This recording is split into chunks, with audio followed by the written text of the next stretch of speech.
Vriende, baie welkom by hierdie week se episode van Wêreldwys hier op Marula Media. Nou ja, ek neem op enkele dae voor die G20 beraad en ek sal sekerlik iets daaroor ook moet sê, maar ek kan daarom vir julle sê ons gaan verseker nie net op die G20 beraad en hierdie week se program fokus nie, om die waarheid te sê oor baie meer. Volgende week gesels ek met julle vanuit Europa. Ek bring besoek aan Nederland en België. Ek gaan vir julle heelwat meer vertel van onlangse politieke verwikkelinge in Europa, maar hierdie week 'n vol program. Natuurlik moet 'n mens iets sê oor die G20 beraad, natuurlik nog voordat die beraad plaasgevind het, so 'n bietjie iets van die opbou na die beraad, natuurlik ook die geopolitiese implikasies daarvan, maar dan wil ek veral hierdie week fokus op ander belangrike internasionale nuusgebeure, die besoek van die kroonprins van Saudi-Arabië aan die VSA, ek wil gesels oor China, verwikkelinge daar, Japan, met ander woorde heelwat bietjie op Asië fokus, die verhoudinge tussen China en Japan, op die Afrika-kontinent wil ek bietjie fokus op terreur, dit is dinge waaroor ons al reeds gepraat het, maar daar is duidelike tekens dat die probleme met terreurorganisasies op die Afrika-kontinent besig is om toe te neem. 'n ander probleem wat toeneem is Duitsland se ekonomiese uitdagings. Daar is ook tekens in China van krake. Ek gaan 'n bietjie daaroor in vandag se episode gesels en dan een of twee ander belangrike dinge van die afgelope week, soos die verkiesing in Chili. Daar is 'n duidelike verskuiwing na regs in die politiek in Suid-Amerika. Wat beteken dit vir die wêreld? Wat beteken dit vir Amerika? Die Amerikaanse president wat baie sterk ingestel is op Latyns-Amerika, maar wat beteken dit ook vir die res van die wêreld? So 'n hele klompie kort nuusbrokkies wat ons gaan probeer ontleed in hierdie week se episode van Wêreldwys.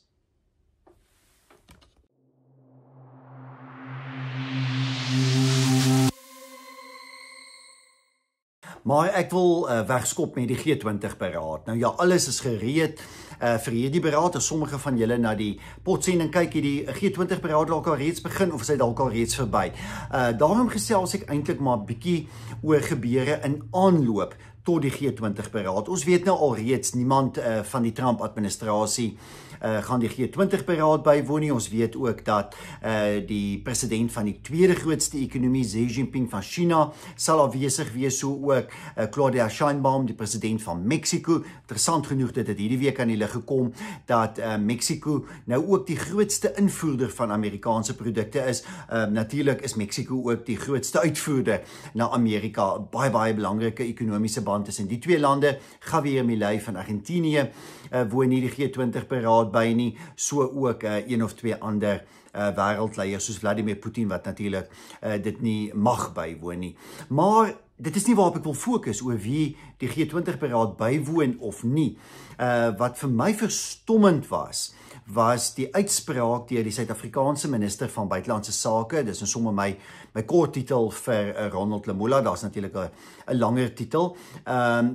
Verlede naweek in 'n onderhoud met die Amerikaanse televisiekanaal CNN, waarin hy eintlik maar gesê het dat Donald Trump 'n wit heersigtige is. Hy het verwys na white supremacy en dat die Trump-administrasie white supremacy bevorder. En daardie het hy eintlik maar gesê Donald Trump is 'n wit heersigtige. Dit herinner ons natuurlik aan 'n sekere Suid-Afrikaanse ambassadeur in Washington wat presies dieselfde kwyt geraak het en toe deur die Amerikaners uitgeskop is. Nou, in die eerste plek is dit natuurlik net eenvoudig nie waar nie. Dis onsin, dis snert om te beweer dat die Trump-administrasie Amerika wit heerskappy probeer bevorder of dat Donald Trump wit heersigtige is. Die teendeel daarvan is al oor en oor bewys. Ek gaan nie probeer om in hierdie week se program enigstens dit eers te probeer bewys nie.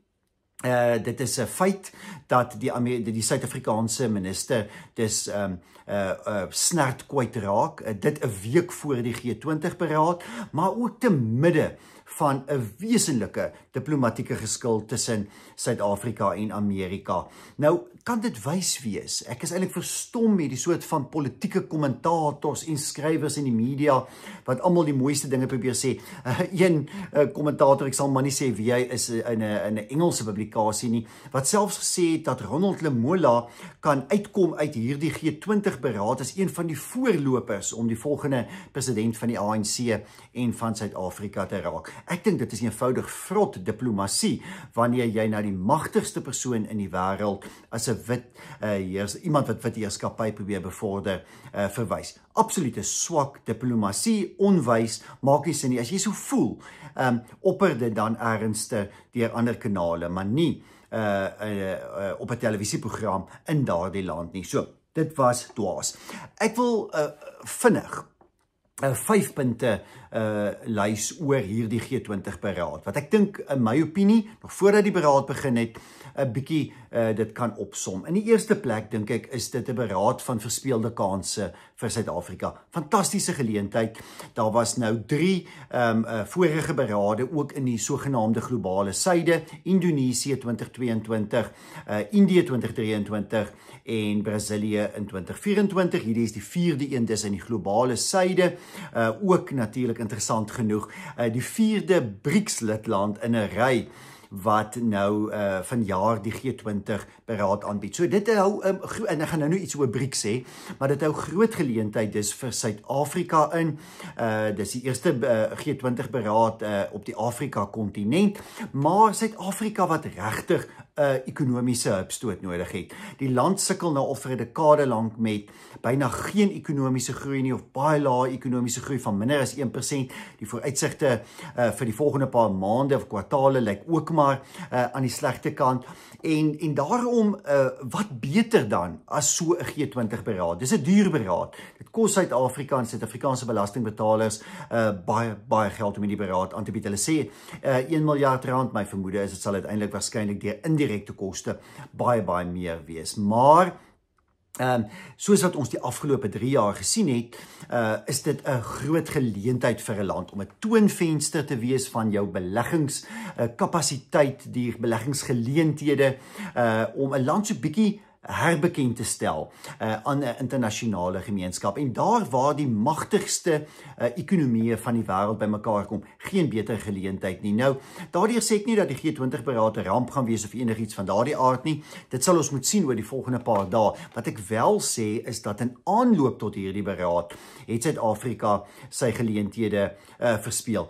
Hy moes sy verhouding met Amerika herstel het, sodat Amerika teenwoordig was, wat ook sou beteken dat China en Argentinië ten minste teenwoordig sou wees, want Xi Jinping sou nie weggebly het as Donald Trump wel hier was nie. So, ja, jy kan nou sê van Trump wat jy wil, en dis Trump dit en Trump dat, en die Suid-Afrikaanse media, die sogenaamde legacy media hier in Suid-Afrika, wat behoorlik hulle mes vir Donald Trump in het. Maar kom ons wees eerlik, Donald Trump is die magtigste mens in die wêreld. Trumpie was Xi Jinping hier. Dit beteken 'n verspeelde kans. Die 2 magtigste staatshoofde in die wêreld, Donald Trump en Xi Jinping, is nie hier nie. Dit beteken dit is 'n geleentheid wat Suid-Afrika gehad het, wat ons nie die meeste ten minste van kon uithaal nie. Tweedens, ek dink daar's 'n langtermyn risiko in die verhoging van die spanning tussen Suid-Afrika en Amerika. Nou, mens kan sê weer eens, ja, Donald Trump is in 'n groot mate verantwoordelik vir hierdie spanning. Hy het sekere dinge gesê en gedoen, en dis natuurlik die beweringe wat nou gemaak word in die Suid-Afrikaanse media, en dit is 'n debat op sy eie.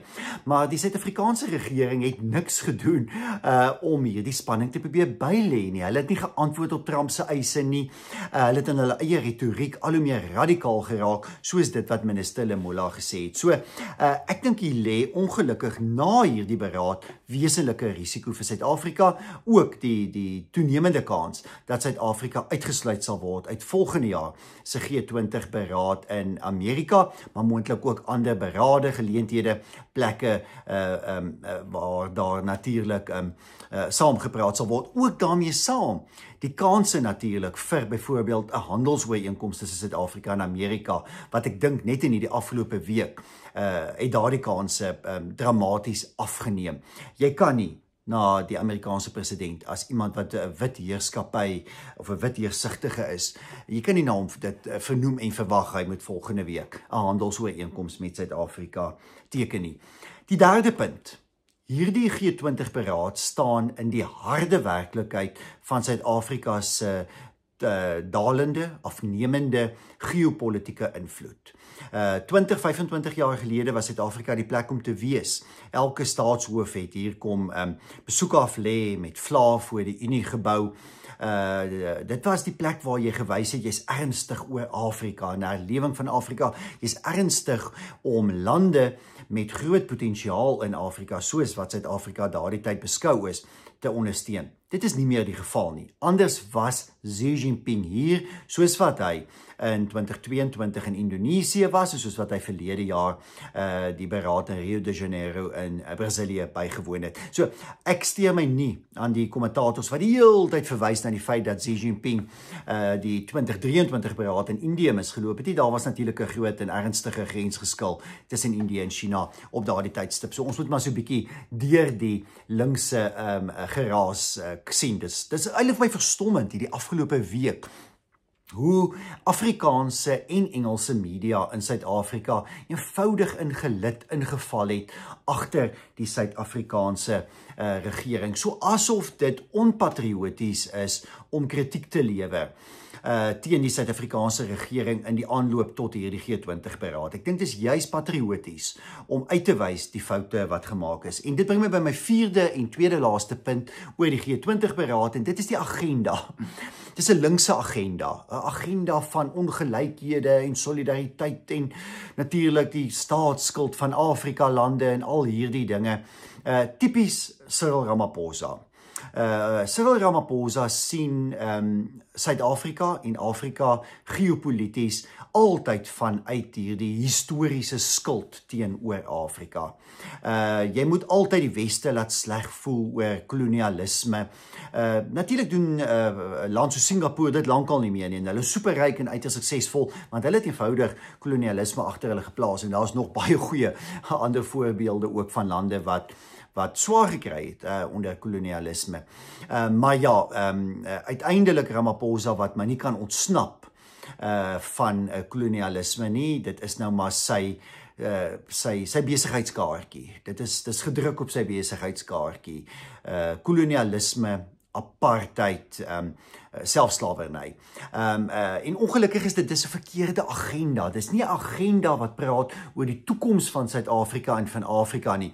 Hoekom daar in die toekoms ernstig belê moet word in Afrika. En daar word eerder gepraat oor historiese skuldgevoelens en natuurlik ook die fisiese finansiële skuld wat Afrika lande tans het wat hulle sukkel om terug te betaal. Maar daar word nie genoeg gepraat oor hoekom daar in Afrika belê moet word nie. Hoekom Afrika 'n fantastiese beleggingsbestemming is nie, met 'n jong bevolking, baie natuurlike hulpbronne. Die goed waarop eintlik gefokus moet word, die dinge wat eintlik die agenda by 'n G20-beraad moet wees, speel ongelukkig tweede viool. My laaste punt. Ek dink hierdie beraad gaan vinnig vergeet wees. Wanneer ons volgende week weer hier op Wêreldwys gesels, het ek 'n vermoede, gaan daar waarskynlik gaan die wêreld aanbeweeg het. Daar vind alweer 'n volgende beraad in Angola plaas. Ek sien Ursula von der Leyen, die president van die Europese Kommissie, sê sy is op pad so intoe na Johannesburg. Dis hoe hierdie berade werk. Jy het 2 dae kans om die beste te doen. Hierdie beraad gaan vinnig oor en verby wees, en ek dink Amerika het 'n fout gemaak. Ek is eerlik, ek is nie altyd onkrities teenoor Donald Trump nie. Mense dink ek kan nie krities wees teenoor Trump nie. Ek dink Trump het 'n fout gemaak om nie dit by te woon nie, of om nie 'n Amerikaanse afvaardiging ten minste te stuur nie. Ek dink hy moes sy kritiek oor Suid-Afrika hier kom uitspreek tydens die G20-beraad. Dit gaan nie gebeur nie, maar Trump gaan die olifant in die vertrek wees, en mense moet sien hoeveel van 'n fokus gaan daar op Trump en Amerika wees. En ek is natuurlik bang dat die Suid-Afrikaanse leiers, Ramaphosa, Lemola, miskien ander ook, die fout kan maak om hulle self verder sterk teen Trump uit te spreek. Interessant genoeg, die voormalige minister van Finansies, Trevor Manuel, het by een van die panele voorafgaande tot die G20-beraad hierdie week gesê dat hy bekommerd is daaroor dat die FSA Suid-Afrika by volgende jaar se beraad kan uitsluit, en dat dit uiteindelik vir Suid-Afrika baie slegte gevolge kan inhou. Amerika is belangrik. moenie glo wat mense op sosiale media skryf nie. Amerika is verantwoordelik vir die heel meeste direkte buitelandse beleggings in die Suid-Afrikaanse ekonomie. Ons uitvoere na Amerika het vervierdubbel oor 25 jaar tydperk. Ons is baie afhanklik van ons uitvoere na Amerika omdat dit gehalte uitvoere is.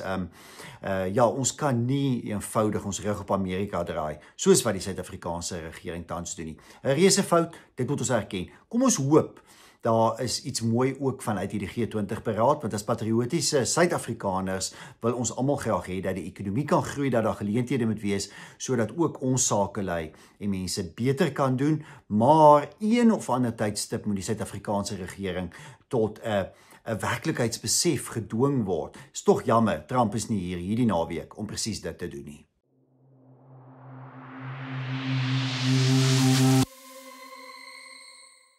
Gepraat van Donald Trump, daar is elke week iemand interessant wat die Withuis besoek. Kyk, ek het so 'n bietjie gaan kyk die afgelope paar jaar en ek moet sê in 'n 10 maande periode kon ek nie sien dat tydens die Biden-era of die Trump se eerste termyn of Obama se tydperk en selfs George Bush, ek het net so ver teruggegaan. Kom ons sê dis omtrent die afgelope 25 jaar, daar's soveel staatshoofde in 10 maande se tyd die Withuis besoek het nie. Die Withuis se drempel word deurgetrap. Hierdie week was dit Mohammed bin Salman, die kroonprins van Saudi-Arabië. Hy volg na nog 'n Midde-Oosterse leier, die president van Sirië, wat natuurlik verlede week in die Withuis was. Nou, die verhouding tussen Amerika en Saudi-Arabië kom lankal aan. En dis weer eens iets wat van hierdie kommentators wat tog te graag op iets spring, hulle weet eintlik van niks af nie mooi verstaan nie, want hulle gaan almekaar terug na die joernalis Khashoggi wat in Saudi-Arabië se konsulaat in ek dink Istanbul, was in Istanbul vermoor is 'n paar jaar gelede, en hulle fokus suiwer daarop. Natuurlik moet dit veroordeel word, dit is verskriklik. Saudi-Arabië moet absoluut veroordeel word vir wat daar gebeur het, maar dit beteken nie 'n einde aan diplomatieke verhoudinge nie. As diplomatieke verhoudinge met lande beëindig word oor die foute wat lande maak, ernstige foute, sal daar geen diplomatieke verhoudinge tussen enige lande in hierdie wêreld wees nie. Amerika en Saudi-Arabië het 'n baie lang bondgenootskap wat vir beide lande voordelig is. Dit het reuse skade gelei tydens die tydperk van Joe Biden, sy absoluut onsamehangende swak hantering van verhoudinge, sy beledigings teenoor Saudi-Arabië. Donald Trump het dit die afgelope paar maande herstel. Nou was Mohammed bin Salman in die Withuis gewees en hy het $1 miljard beleggings in die Amerikaanse ekonomie beloof, die aankoop van F-35 vegvliegtuie van Amerika, reuse nuwe samewerking. Amerika gee veiligheidswaarborge aan Saudi-Arabië, samewerking in die Midde-Ooste, dis baie belangrik. Ek dink hier is 'n misverstaan van van die geopolitiek. Jy weet, ek skryf al die goed en sê die goed, dan sien ek op sosiale media mense, alwe argument wat hulle mee het is die joernalis wat vermoor is in Saudi-Arabië se konsulaat. Ja, ek hoor dit, ek stem saam. Maar sien die geopolitiek raak. Hier is 'n wesenlike stuk geopolitiek wat hier afspeel. Donald Trump het 'n reuse stuk sukses behaal om 'n einde te bring aan die konflik in die Gaza-strook. Hy wil aanbeweeg vanaf die Midde-Ooste. Ons het dit hierdie week gehoor met sy 28-punt vredesplan vir Oekraïne. Trump wil aanbeweeg. Hy wil eintlik die Midde-Ooste die uitdagings en die krisis is so 'n bietjie op sy skuif. En een manier om dit te doen is om met Arabiese lande saam te werk. En een so 'n bondgenoot is seker Saudi-Arabië. Saudi-Arabië wat sy rol moet speel. Saudi-Arabië wat byvoorbeeld in die toekoms met Israel moet saamwerk. Die Amerikaners wil dit sien. Hulle is nog nie heeltemal daar nie, maar wat natuurlik dan veral met Amerika moet saamwerk. En interessant, Saudi-Arabië gebruik sy geld om in die Amerikaanse ekonomie te belê, by die Amerikaners wapens aan te koop. Daarvoor is Amerika betrokke rondom veiligheidskwessies in die Midde-Ooste, onder andere dan ook veiligheidswaarborge aan Saudi-Arabië. So hierdie is 'n baie sterk stuk geopolitiek wat afspeel. Saudi-Arabië se kroonprins moet 'n mens nie onderskat nie. Hy's besig om Saudi-Arabië se ekonomie te vernuwe. Hy weet olie en gas gaan nie vir altyd hou nie. Hy skep 'n tegnologiebedryf daar. Hy wil dit saam met die Amerikaners doen. Daar's ooreenkomste geteken oor dieper samewerking rondom tegnologie. Dit is van wesenlike belang. Die bondgenootskap wat daar tussen daardie twee lande lê en wat dan ook as dit so teenvoete is vir die invloed van Iran in die Midde-Ooste. So, baie belangrike besoek wat daar plaasgevind het. Ek dink ons gaan waarskynlik minder hoor van Trump nou oor die Midde-Ooste. Enkele dae gelede het die Verenigde Nasies se Veiligheidsraad ook Trump se vredesplan amptelik hulle eie gemaak. Dis met ander woorde nou Verenigde Nasies beleid. Daar sal nou 'n internasionale vredesmag na die Gaza-strook gestuur word.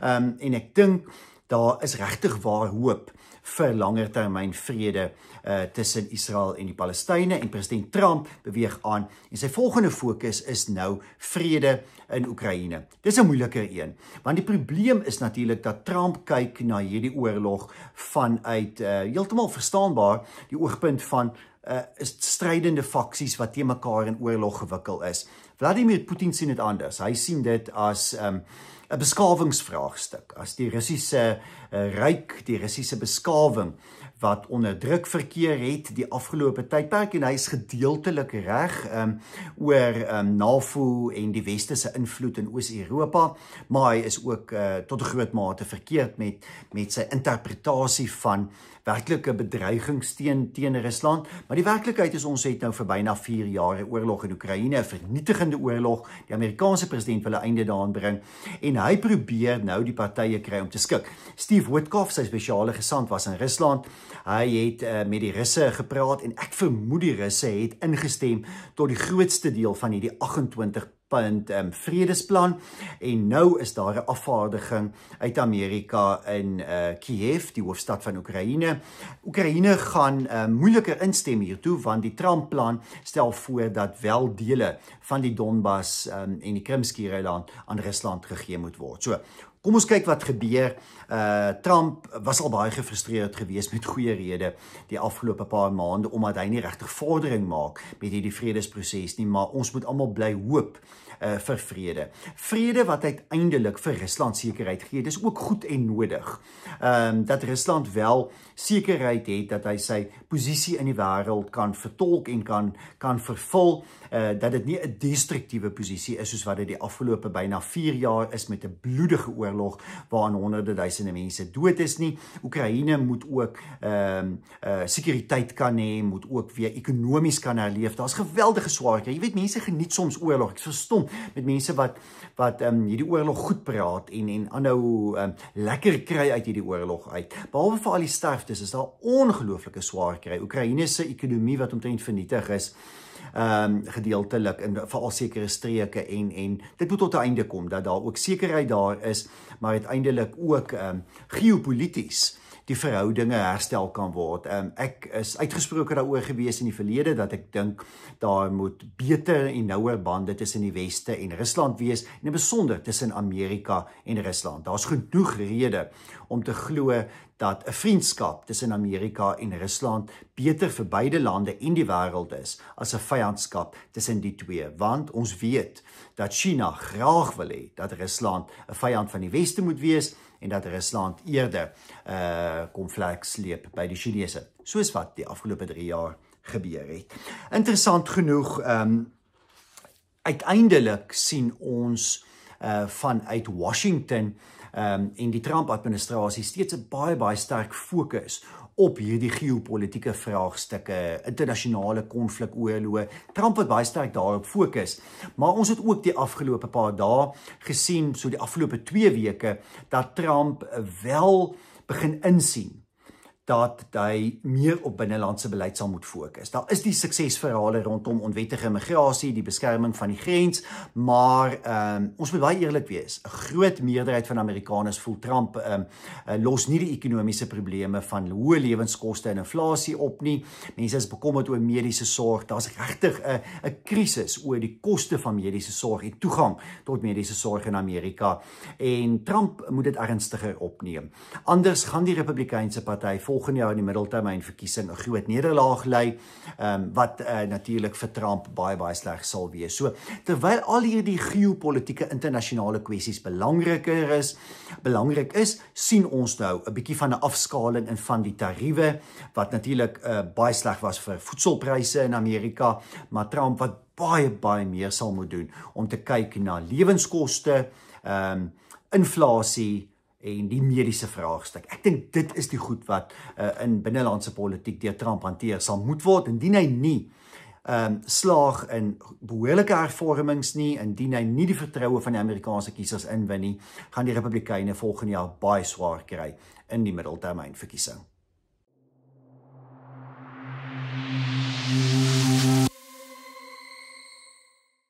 Goed, ons verskuif die fokus bietjie na Suid-Amerika. Ek wou eintlik nog gepraat oor Venezuela, maar ons kan baie daaroor ook sê, maar natuurlik spanning tussen Amerika en Venezuela wat geweldig toeneem. Amerika wat natuurlik baie dreigend is teenoor die regime daar, wat wil sien dat daar regimeverandering plaasvind, die weermag wat baie sterk teenwoordigheid het aan die ooskus van Venezuela, Amerika se grootste vliegdekskip. Die Gerald Ford wat na die gebied geskuif is. Daar is klaarblyklik 'n CIA-operasie reeds in Venezuela aan die gang. En Venezuela se regering wat ook op 'n gereedheid grondslag is, hulle weermag vir enige moontlike aanval. So daai spanning is 'n werklikheid. Dit alles vind plaas binne 'n tydperk van wesenlike politieke verandering in Suid-Amerika. Ons het gesien die posisie van Javier Milei in Argentinië. Hy is in 'n al hoe sterker posisie in sy land.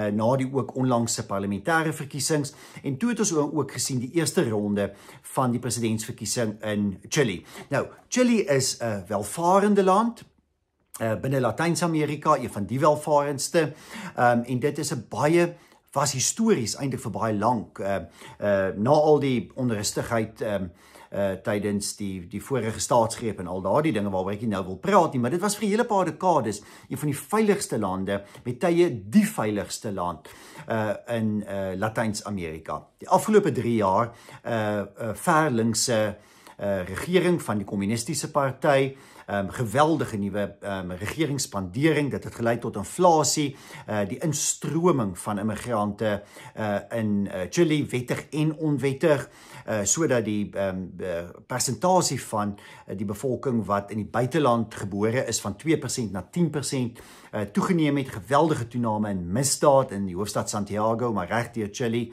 en 'n land wat in 'n krisis verkeer, ekonomiese, finansiële krisis, veiligheidsprobleme, uitdagings met immigrante, en dit het ons toe nou gebring by die punt waar die huidige president, wat ook die jongste president van Chili ooit was, asof dit nou iets is om oor huis toe te skryf, net besluit dat hy gaan nie staan vir nog 'n termyn nie. Dit maak natuurlik sin, want hy sou geen kans gehad het om tot nog 'n termyn verkies te word nie, maar goed, ons het die eerste ronde van die presidentsverkiesing gehad, 'n nuwe kandidaat van die Kommuniste Party, Janet Jara. Ek sien sommige media ook hier in Suid-Afrika verwys na haar as sentrum links. Nou ja, as die kommuniste deesdae sentrum links is, dan weet jy wat jy van die media kan verwag. Janet Jara is ekstreem linkse presidentskandidaat. Sy het 26-27% van die stemme gekry.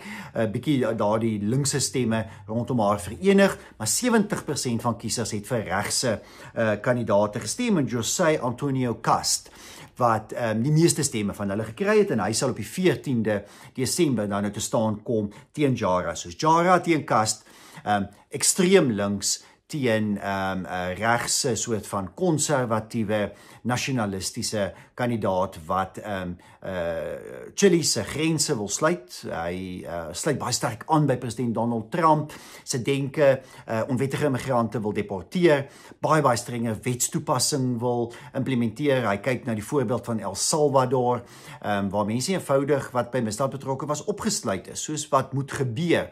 Linkse regerings hou nie daarvan nie, maar ons weet wat gebeur as jy nie kriminele vervolg nie. Hulle hou aan om misdade te pleeg. Baie eenvoudig, jy het nie 'n graad nodig om dit te besef nie. So, ek dink alle aanduidings is, mense kan amper nie twyfel nie, moet een of ander vreeslike skandaal uitbreek of iets, om te verhoed dat Kast verkies word op die 14de Desember tot Chile se volgende president. Reuse taak wat vir hom voorlê om Chile se uitdagings van onwettige immigrasie, ekonomiese probleme, alles wat daarmee saamgaan om dit aan te pak. Maar dit beteken 'n wesenlike verskywing na regs in Chile. Ons het dit reeds die afgelope tyd in verskeie ander Suid-Amerikaanse lande ook gesien. Ek verwag in die volgende paar maande dat dieselfde gaan gebeur in Brasilië. Daar's volgende jaar verkiesing, Colombia, daar's volgende jaar verkiesing in Peru waar daar ook oor 'n paar maande 'n verkiesing is. En dit kan beteken dat jy teen hierdie tyd volgende jaar met regse regerings in die meeste Suid-Amerikaanse lande kan sit. Ons het natuurlik reeds dit in lande soos Argentinië en enkele ander, Bolivia, El Salvador en so aan. So, president Donald Trump kry bondgenote by en ek dink dis vir hom baie belangrik. Al hoe meer lande wat hulle by hom gaan aansluit en in Latyns-Amerika wat sy bondgenote is, en dit gaan natuurlik 'n wesenlike invloed op geopolitiese kwessies hê. Die invloed van China gaan teruggedruk word, die rol van BRICS byvoorbeeld. Ek het vroeër beloof ek gaan iets oor BRICS sê binne die G20 konteks, ek kom daarby. Maar hierdie is 'n baie interessante verwikkeling. Baie dieselfde van wat ons in Europa sien gebeur met die politieke verskywing na regs, gebeur dieselfde in Latyns-Amerika. Die Trump-administrasie wat baie daarbey betrokke is, hulle hou dit natuurlik dop, maar hulle ondersteun ook sekere kandidaate soos Kast en soos Milei, ook ander leiers in byvoorbeeld Bolivia en in Colombia en in Peru. En nou ja, dit gaan interessante verwikkelinge oor die volgende paar maande wees as jy teen volgende jaar hierdie tyd by 'n punt kom waar die Trump-administrasie 'n hele klomp bondgenote in Latyns-Amerika het, en dit kan dan natuurlik ook inspeel op internasionale politieke kwessies.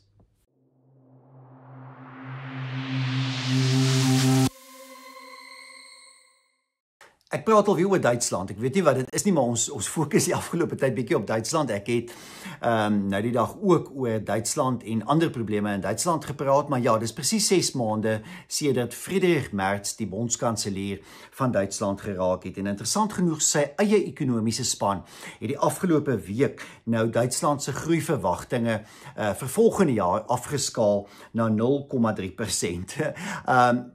Die afgelope paar jaar reeds groei die Duitse ekonomie nie meer nie. In die tweede kwartaal van vanjaar het Duitsland se ekonomie gekrimp.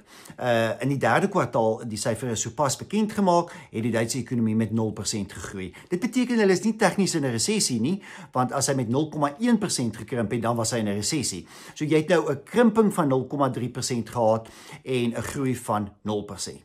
Die afgelope 2 kwartale. So die Duitse ekonomie is in 'n reuse probleem en dit in spite daarvan dat Friedrich Merz 6 maande gelede gesê het dat die streng beleid rondom beperkte skuld deur die Duitse regering opgehef moes word. Dit is toe ook opgehef, daardie grondwetlike bepaling, en daar is weggespring met massaspandering. Militêr natuurlik resagtig, en ons het al daaroor op die program gepraat, maar ook op infrastruktuur. Duitsland se infrastruktuur is verouderd, spoorweë, paaie, ons weet dit.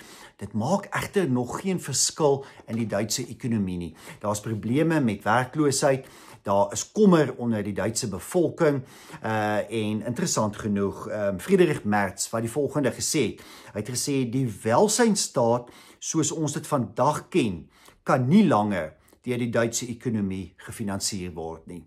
Dit is heeltemal korrek. Merz is hier heeltemal korrek. Die vraag is of sy bevolking gaan inkoop daarop. Duitsland het 'n verouderende bevolking, daagliks duisende mense wat aftree, en hulle houding is eenvoudig dat hulle is geregtig op pensioene, mediese sorg en al die ander wonderlike voordele van die welsynsstaat. Daarmee saam baie min jong mense wat die ekonomie betree, wat belasting kan betaal, wat kan werk. Daar's dus 'n tekort aan arbeid in sekere industrieë. Daarom sluit maatskappye weens die arbeidskort, maar ook weens die energiekostes en baie ander probleme. Duitsland wat net nie meer mededingend is nie. En daar is dus nie geld, daar gaan nie in die toekoms geld wees om hierdie welsynsstaat te kan onderhou nie. So Duitsland se ekonomiese probleme wat verder verdiep, en dit het ons hierdie week met die bekendmaking van hierdie syfers gesien. Ek kan nie eintlik dink hoekom dit nou gaan verander nie. Wat sal die rede wees dat ons binne die volgende kwartaal of 2 'n ommekeer sal sien? Dis goed dat daar belê word in die Duitse weermag, dat Duitsland ook plaaslik meer sy militêre vervaardiging wil verbeter, meer tanks wil vervaardig, wapens en ammunisie wil vervaardig. Dit gaan werksgeleenthede skep en lei tot ekonomiese groei. Maar is dit genoeg? Is die industriële basis steeds sterk in Duitsland? Is die redes waarom ons krake sien in die industriële basis? Word dit aangespreek? Die energieprobleme, die uitfasering van kernenergie, die lawwe gedagte dat 'n Duitse ekonomie met alternatiewe energie aangedryf kan word. Die vraagstukke oor immigrasie, die feit dat immigrante 'n reuse las op die Duitse staat, federale staat plaas, rondom uitbetalings, die enorme bedrag geld wat elke maand deur die Duitse regering betaal word in toelaas, behuisingsvoordele, mediese sorg, onderwys aan wettige en onwettige immigrante. Ek sien nie dat die Duitse regering homself hiermee besig hou nie. Ja, jy kan meer tanks bou, pragtig, jy weet, maar jy moet jou grense bewaar. Jy moet ontslae raak van immigrante wat soos parasiete op jou liggaam teer. Jy sal jou bevolking moet oortuig van wesenlike hervormings in terme van belastingbeleid, pensioenbeleid, aftreeouderdomme. Jong mense sal moet aangemoedig word om op 'n vroeë ouderdom te begin werk. Duitse jong mense is lui, hulle hou aan studeer vir ewig, hulle sit op universiteit vir 7-8 jaar voor hulle begin werk. Die kultuur in Duitsland sal moet verander. En natuurlik moet mense meer kinders kry, maar dit is 'n langtermyn oplossing.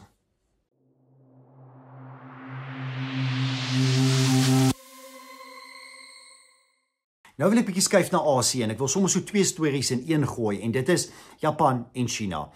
Die 2 sterkste ekonomieë van Asië, wel, ons moet nou India eintlik byreken, as dit seker die 3 sterkste ekonomieë van Asië, maar China en Japan, 2 supermoondhede in Asië. En die 2 is kwaad vir mekaar, 'n groot diplomatieke geskil die afgelope 2 tot 3 weke. Op die 7de November het Sanae Takaichi, die eerste minister van Japan, in die parlement geantwoord op die vraag van 'n regse parlementslid, waarin sy gesê het dat indien China Taiwan aanval, Japan dit as 'n bedreiging vir sy eie veiligheid sal beskou en dus vanuit selfverdediging sal optree. Ek sien niks fout met wat die Japaneese eerste minister gesê het nie. Die probleem is eerder dat vir omtrent 8 dekades het Japan agteroor gelê en maar toegelaat dat almal oor hom loop. Want Japan was natuurlik nou een van die groot sondaars van die Tweede Wêreldoorlog gewees, maar ons weet ook dat historiese skuld lande uiteindelik kan vernietig. Jy moet vrede maak met jou historiese skuld,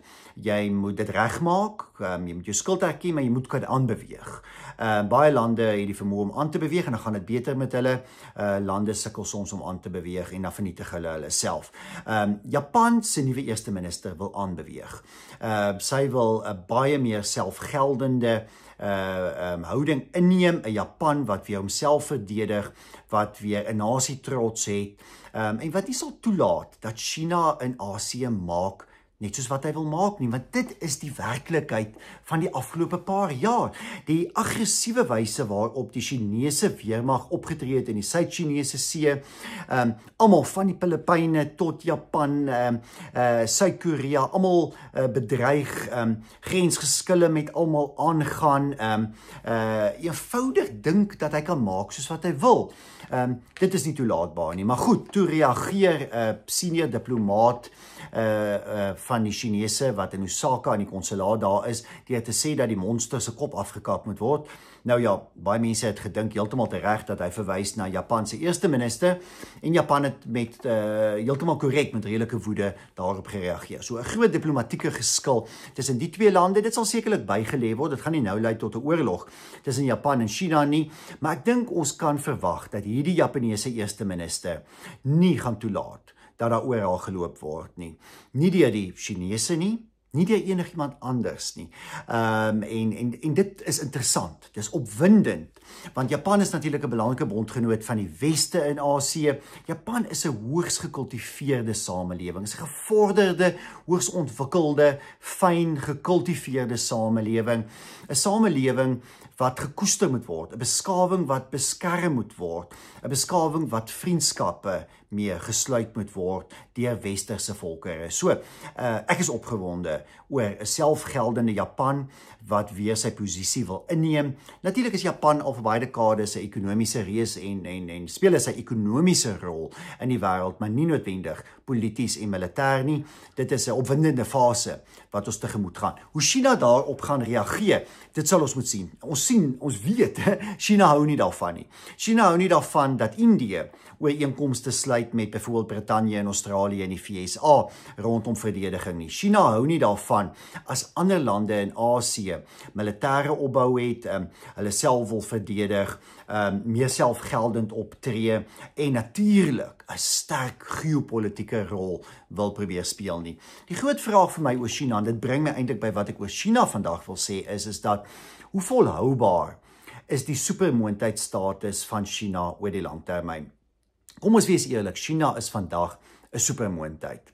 'n Ongelooflike land met stelsels en orde en vermoë in terme van veral sy vervaardigingskapasiteit wat die wêreld oorrompel het en wat hom gemaak het in hierdie grootste uitvoerland wat die wêreld nog ooit gesien het. Natuurlik daardie $1 triljoen se handelsoorskot wat China verlede jaar behaal het. Dis uitsonderlik. Gee die Chinese dit toe. Dit is uitstekend. Hoeveel van dit is volhoubaar? Baie van dit word deur die Chinese regering in subsidies gedryf. Een daarvan, elektriese motors. Kyk, China het die wêreld omtrent probeer oorneem met elektriese motors die afgelope 2-3 jaar. Dit word gestort in oorseese markte teen baie lae pryse en dan kry jy 'n maatskappy wat tot stand kom en net fokus op elektriese motors. Ek kyk hier na NIO. Ek het nie geweet eens van die maatskappy NIO nie. Hy vervaardig elektriese motors, het in 2020 tot stand gekom en het in die eerste helfte van vanjaar 'n $1.6 miljard verlies gelei. Maatskappye in krisis, daar's baie sulke maatskappye in China wat ernstige verliese ly. Nou vaste batebeleggings in China het in die eerste 10 maande van verjaar met 1,7% afgeneem. Skuld neem toe, daar's 'n angstigheid onder Chinese, daar is 'n afname in huispryse in die 70 grootste stede in China, was daar 'n afname van 0,45% in huisverkope in September, pryse wat ook afneem, baie druk op skuld.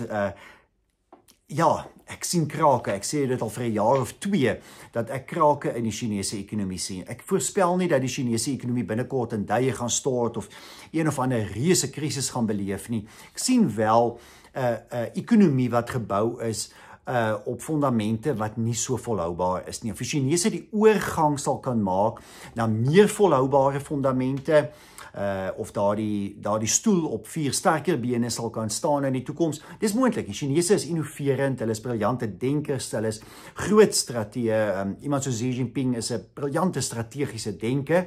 Dis moontlik. Op die oomblik sien 'n mens krake. En die een interessante ding wat ek oral in die nuus begin optel, is ongemaklikheid in meer en meer lande weens Chinese storting van produkte. Mexico het onlangs invoertariewe ingestel. Sommige Suid-Amerikaanse lande. In Afrika is daar lande wat tans hoër tariewe op Chinese produkte instel. Ons sien in Suid-Afrika hoe produkte eenvoudig gestort word in ons ekonomie en dit natuurlik Suid-Afrikaanse vervaardigings ook van motors baie nadelig raak.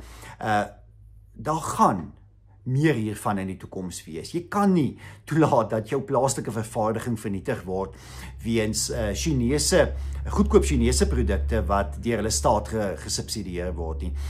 En dan kan libertariërs en almal wat so die vrye mark aanbid, nou maar vir my sê, maar dit is teen die beginsels van die vrye mark. Nee, ek is ook ten gunste van die vrye mark, maar wat China toepas, is nie gesonde vrye markbeginsels nie. As die staat 'n elektriese motormaatskappy subsidieer om dan motors te vervaardig wat hy uitvoer na ander lande en dan teen laer pryse as wat in daardie lande vervaardig word, dan is dit nie 'n gesonde vrye markbeginsel nie.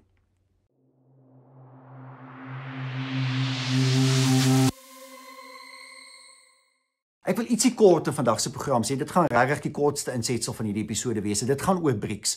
Dit het my tog nogals opgeval dat in aanloop tot die G20 beraad daar nie oor BRICS gepraat word nie. Daar is nie enige verwysing na BRICS nie. En as jy kyk na die 10 BRICS lidlande gaan meer as die helfte van hulle se staatshoofde natuurlik nie hier wees nie. Ek verwys na leiers soos die leiers van Rusland, Iran, China. Ek probeer net dink daar's nog 1 of 2 wat ek aan gedink het wat natuurlik nie hier gaan wees. Suid-Afrika, Indië en Brasilië se staatshoofde sal natuurlik wel teenwoordig wees. Maar ja, BRICS is eintlik stil die afgelope paar maande. Die laaste BRICS-beraad in Brasilië was ook maar 'n afgewaterde affære gewees, uit vrees vir Amerikaanse reaksie. Donald Trump is uitgesproke dat hy nie hou van BRICS nie. Die interessante vir my is dat BRICS nie hierdie afwesigheid van Trump by die G20 beraad tot hulle voordeel probeer benut nie. Met ander woorde om so amper vanuit BRICS die ruimte te beset by vanjaar se G20 beraad. Om met ander woorde so 'n bietjie BRICS in te bring en eintlik BRICS te laat domineer binne die G20 beraad nie. Dit is natuurlik nie moontlik as Xi Jinping nie is nie, en dis die werklikheid. Die Chinese president Xi Jinping is afwesig, hy is nie hier nie, maar ja, baie opvallend dat daar nie 'n fokus sal wees op BRICS en BRICS se internasionale rol nie. Dit natuurlik ook omdat BRICS nie 'n vreeslike groot rol speel nie. Wat was BRICS se rol in globale ekonomiese vraagstukke en beleid en die internasionale handelsstryd en al hierdie soort van dinge die afgelope tyd gewees. Bitter min.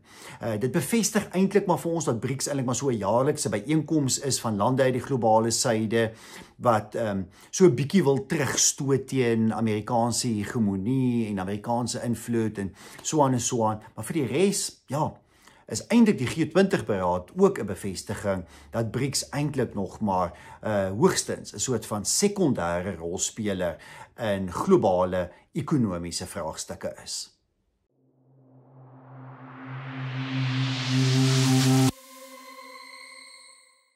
En dit bring my by die heel laaste segment van hierdie week se langerige wêreldwys, want daar's so baie dinge waaroor ons kon gesels en dit gaan oor die Sahelstreek in Afrika. Nou ek het al so baie daaroor gepraat en dink mense is soms verveeld as ek sê daar's 10.000 jong mans wat in lande soos Mali, Burkina Faso, Niger, selfs sover as Chad, Libië, tans, terwyl ons met mekaar gesels, opgelei word as terroriste. Terreurgroepe wat bande het met Al-Qaeda en die Islamitiese Staat is in al hierdie lande baie betrokke. Die afgelope 2 weke raak dit duidelik dat van hierdie groepe besig is om beheer oor te neem oor Mali. Hulle is besig om die hoofstad te omsingel, Bamako, en hulle kan Al-Qaeda veral kan waarskynlik binnekort volledig beheer neem oor Mali. Dis 'n reseland. Die 8ste grootste land in Afrika, 'n land groter as Suid-Afrika. Dink nou maar, Al-Qaeda, 'n absolute totale terreurgroep, kry beheer oor Mali. Hulle het reeds 10.000 opgeleide terroriste in Mali. Hulle het reeds takke van Al-Qaeda wat funksioneer in meer as 15 lande in Afrika. Wie's volgende?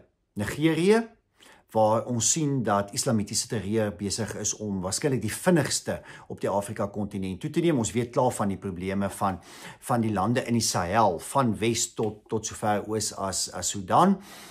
Ons weet dat Al-Qaeda en die Islamitiese Staat se invloed strek al dwars deur die DRK, deur Tanzanië tot in Mosambiek. Hoe ver sal dit gaan? Nou die Amerikaanse minister van oorlog, Pete Hegseth, het die afgelope week gesê dat Amerika nie soldate na die Sahel sal stuur, ook nie na Mali sal stuur, sou Al-Qaeda Mali oorneem nie. Hulle sal dit net doen indien Amerika en Amerikaanse burgers direk bedreig word. En dit is binne natuurlik heeltemal korrek die beleid wat die Amerikaanse president Donald Trump daar gestel het. Die vraag is net, wie gaan dit doen? Frankryk het onttrek. Frankryk het die Sahelstreek onttrek. Hy het bestaan 10.000 soldate daar gehad en niemand beveg regtig tans hierdie terreurgroepe nie. Daar was militêre staatsgrepe in hierdie lande, 'n land soos Malië. Daar's swak regerings, uiters beperkte militêre vermoë, soos wat ons nou sien Al-Qaeda besig is om beheer oor te neem oor Mali. En soos wat daar in Afrika toenemend verswakte regerings is met baie swak vermoë van selfverdediging, kan ons verwag dat hierdie terreurbedreiging vinnig gaan toeneem, dit gaan die wêreld verras. En hier lê 'n enorme krisis vir Afrika vir die volgende paar jaar voor. Onthou maar dat ek hier in November 2025 dit gesê het. Dis vreemd genoeg eintlik dat die wêreld nie daarop ingestel is nie, dat daar hierdie naweek by die G20 beraad waarskynlik nie oor die terreurbedreiging in Afrika gepraat gaan word nie. Daar word nie daaroor gepraat by die VN of by die Veiligheidsraad of by watter ander belangrike instelling ook al nie, maar een van die grootste bedreigings vir die wêreld oor die volgende dekade is die ontwikkeling van terreurnetwerke in tientalle Afrika-lande. Dis die einde van hierdie week se episode van Wêreldwys hier op Marula Media. Baie dankie vir almal wat elke week saam kyk. Verlede week het ons derde beste kykertal gehad in die geskiedenis van Wêreldwys. Ons het nou al meer as 70 episodes uitgestaai. So ek sê vir julle dankie, want dis mense wat dit kyk en dit deel, wat beteken dat daar soveel mense uiteindelik gaan kyk en gaan luister. Ek dink daar was in totaal oor al ons platforms heen seker verlede week meer as 20,000 kykers en luisteraars van Wêreldwys. Baie dankie daarvoor. Daarom vra ek weer, lewer kommentaar, maar deel ook asseblief Wêreldwys op verskillende maniere. As jy Facebook het, as jy X het, op WhatsApp, gaan plaas op jou WhatsApp status of stuur die skakel na Wêreldwys vanaf YouTube of Spotify of Apple Podcasts of op die Marula webblad. Stuur dit na soveel as moontlik vriende, kollegas, kennisse, familie, sodat ons meer mense kan bekendstel aan hierdie program. Ek hoor graag julle kommentaar, ek lees daardeur, ek geniet dit. Ook mense wat nie met my saamstem nie, ek lees ook julle kommentaar. Ek groet julle tot volgende week, wanneer ek met julle gesels uit 'n yskoue Europa.